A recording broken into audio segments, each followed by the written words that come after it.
लेकिन आप 7 आदमी को सर फंसाए हैं सर। जी जी। डर भी लगता होगा सर कि हम लोगों को फंसा रहे हैं तो फिर बाद में उनके साथ कोई परेशानी। जजमेंट होने के बाद वो तो जज साहब निर्णय लेते हैं का भी काम करते जी।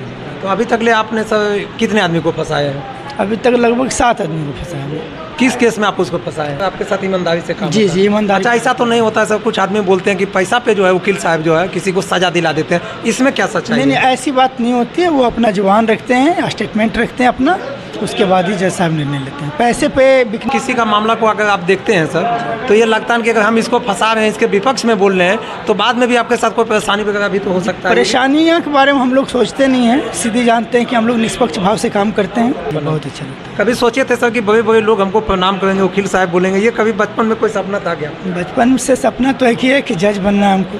अच्छा अच्छा, जज बनने का। तो फिर बड़े बड़े क्या, उनसे भी बड़े बड़े जो रहेंगे वो भी प्रणाम करेंगे, इसीलिए। तो कैसा लगता है सर, इतना कम उम्र में वकालत का काम कर रहे हैं, तो पब्लिक आपको किस नज़र से, बहुत बड़े लोग भी तो आपको प्रणाम करता होगा सर, तो प्रणाम जब करता है तो कैसा लगता है सर? बहुत गर्व महसूस होता है।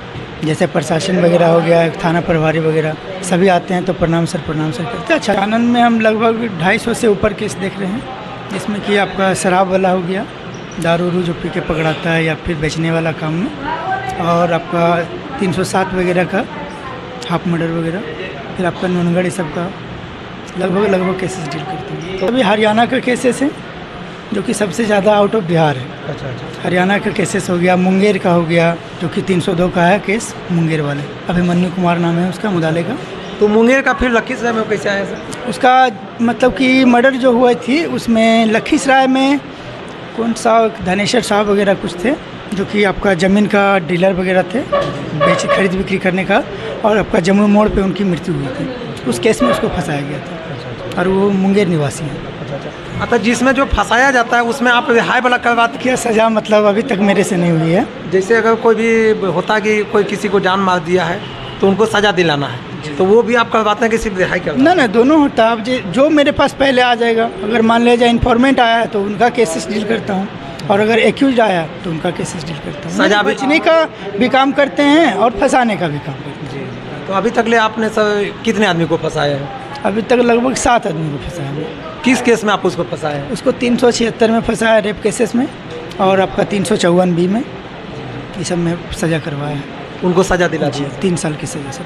लेकिन आप 7 आदमी को सर फंसाए हैं सर। जी जी। डर भी लगता होगा सर कि हम लोगों को फंसा रहे हैं तो फिर बाद में उनके साथ कोई परेशानी। जजमेंट होने के बाद वो तो जज साहब निर्णय लेते हैं कि इसमें ठीक है, मेरे तरफ से जो मतलब स्टेटमेंट होता है वो हम जज साहब के पास रखते हैं। जज साहब अपना निर्णय लेके उसके बाद अपना पनिशमेंट देते हैं। अच्छा, फिर भी अगर किसी का मामला को अगर आप देखते हैं सर तो ये लगता है कि अगर हम इसको फंसा रहे हैं, इसके विपक्ष में बोल रहे हैं, तो बाद में भी आपके साथ कोई परेशानी वगैरह भी तो हो सकता है। परेशानियों के बारे में हम लोग सोचते नहीं हैं, सीधे जानते हैं कि हम लोग निष्पक्ष भाव से काम करते हैं, आगे जो होगा देखा जाएगा। तो जिनको आप फंसाते हैं सर बाद में वो कुछ बोलबो करता है?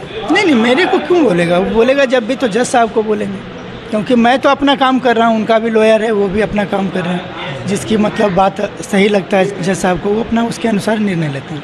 अच्छा, जो भी काम होता है सर आपके साथ ईमानदारी से काम? जी जी, ईमानदारी। अच्छा, ऐसा तो नहीं होता है सर, कुछ आदमी बोलते हैं कि पैसा पे जो है वकील साहब जो है किसी को सजा दिला देते हैं, इसमें क्या सच्चाई है? नहीं, ऐसी बात नहीं होती है। वो अपना जवान रखते हैं, स्टेटमेंट रखते हैं अपना, उसके बाद ही जज साहब निर्णय लेते हैं। पैसे पे बिकने वाला कोर्ट नहीं होता है। कहीं बोला जाता है कि अगर वकील साहब को पैसा नहीं दीजिएगा तो आपके पक्ष में ही नहीं बोलेगा, ये ऐसा नहीं होता। हाँ, ये होगा कि वकील साहब आपका काम कर रहे हैं, पैसे वगैरह नहीं दीजिएगा तो आपका काम करना छोड़ देंगे, तो फिर आपका केस में बेल वगैरह टूट सकता है, फिर आप जेल चले जाएंगे। अच्छा, ग्रामीण में सर जो भी विवाद होता है, जो मर्डर हो जाता है, जो लड़ाई हो जाता है, तो ग्रामीण लोग कैसे इस चीज़ों से बचे, इसके बारे में थोड़ा सा क्या जानकारी कुछ देंगे क्या? ग्रामीण में लड़ाई झगड़ा हो जाता है तो फिर दोनों पक्षों को आपस में, मुखिया हैं, सरपंच हैं, इन लोगों के जरिए वहीं पे बैठ के अगर मामला को सुलझा दिया जाता है तो मामला आगे नहीं बढ़ता है। और मेरे द्वारा अथक प्रयास रहता है कि गाँव का मैटर हो, किसी का भी हो, किसी भी गाँव का, तो मैं अथक प्रयास करता हूँ कि आपस में सुलझ जाए दोनों का मामला। अगर वहाँ पे सरपंच नहीं सही काम कर रहा है सर, मुखिया सही नहीं कर रहा है, तो फिर ग्रामीण को तो दिक्कत होता है। हाँ, तो फिर कोर्ट में आके दोनों पक्ष अगर तैयार हैं कि हाँ हम लोग आपस में समझौता कर लेंगे, तो कोर्ट में आके समझौता कर सकते हैं। ये एक बढ़िया है। अगर वहाँ पे सरपंच का काम है सरपंचीती करना, अगर वही नहीं सही कर रहा है सर, तो फिर उसको, तो फिर जनता का क्या दोष है सर उसमें? तो जनता का दोष नहीं है, उनके पास आवेदन दीजिए। अगर वो नहीं करते हैं तो आपका मुखिया जी करेंगे, मुखिया जी नहीं करते हैं तो फिर आप चल जाइए प्रखंड विकास पदाधिकारी के पास। प्रखंड विकास पदाधिकारी वीडियो में मतलब बुला के मामला को क्लियर कर सकते हैं। और ज़मीनी विवाद आता है तो फिर सीओ साहब का लगता है जनता दरबार, उसमें जाके मैटर सुन वहाँ भी सर जनता दरबार में कोई न्याय नहीं मिलता है सर, तो नहीं मिलता तो फिर कोर्ट ही एक सहारा है, जो कि अगर किसी प्रकार का कोई प्रॉब्लम होता है और नहीं समझते हैं ग्रामीण लोग, या तो फिर मुखिया हो, सरपंच हो, जो भी, तो फिर उनको कोर्ट का ही सहारा लेना पड़ेगा और कोर्ट में उनको न्याय मिलेगा। मैंने गलत या सही का न्याय किसी पे कोर्ट ही दे जी, सकता है। कोर्ट से ही न्याय। इतना कम उम्र कितना होता होगा सर? मेरा अभी हो रहा है 27। और कितने जिस समय से आप स्टार्ट किए थे उस समय आपका कितना उम्र था सर? उस समय मेरा उम्र 23 साल हो गया। 23 साल। 23 साल से सर आप शुरू कर जी, दिए। 23 साल से। कैसा लगता है सर इतना कम उम्र में वकालत का काम कर रहे हैं, तो पब्लिक आपको किस नज़र से, बहुत बड़े लोग भी तो आपको प्रणाम करता होगा सर, तो प्रणाम जब करता है तो कैसा लगता है सर? बहुत गर्व महसूस होता है। जैसे प्रशासन वगैरह हो गया, थाना प्रभारी वगैरह सभी आते हैं तो प्रणाम सर करते हैं। अच्छा, यहाँ पे एडवाइस देता हूँ। अच्छा, अपना चानन का कोई जज अभी तक बने हैं सर? चानन से अभी जज नहीं बने सर। अभी कोई नहीं है नहीं सर। बने। आप जज लेकिन बनेंगे सर? जी, मैं जरूर बनूँ। पूरा चानन का सपना पूरा करेंगे सर? जरूर सर। जब साथियों सब अभी जो है वकील हैं और जज बनने का सपना है, जब सर कब तक जज बन जाएंगे सर? लगभग 2024 तक फाइनल हो जाएगा। बस 2024 जी, तक जी, बनना जी। है। लाइन में लगे हुए हैं सर। एकदम। तो सर 2024 तक एग्जाम दे चुका हूँ मैं, उसका रिजल्ट भी हो चुका है जुडिशरी का। अच्छा, शादीशुदा हैं सर आप? जी, शादीशुदा हूँ मैं। शेयर कीजिएगा और सर से संपर्क करना चाहते हैं तो जरूर की है, सर का नंबर हम कमेंट के माध्यम से दे देंगे, आप सर से संपर्क कर सकते हैं। फिर जैसा होगा नेक्स्ट वीडियो में अपडेट देंगे।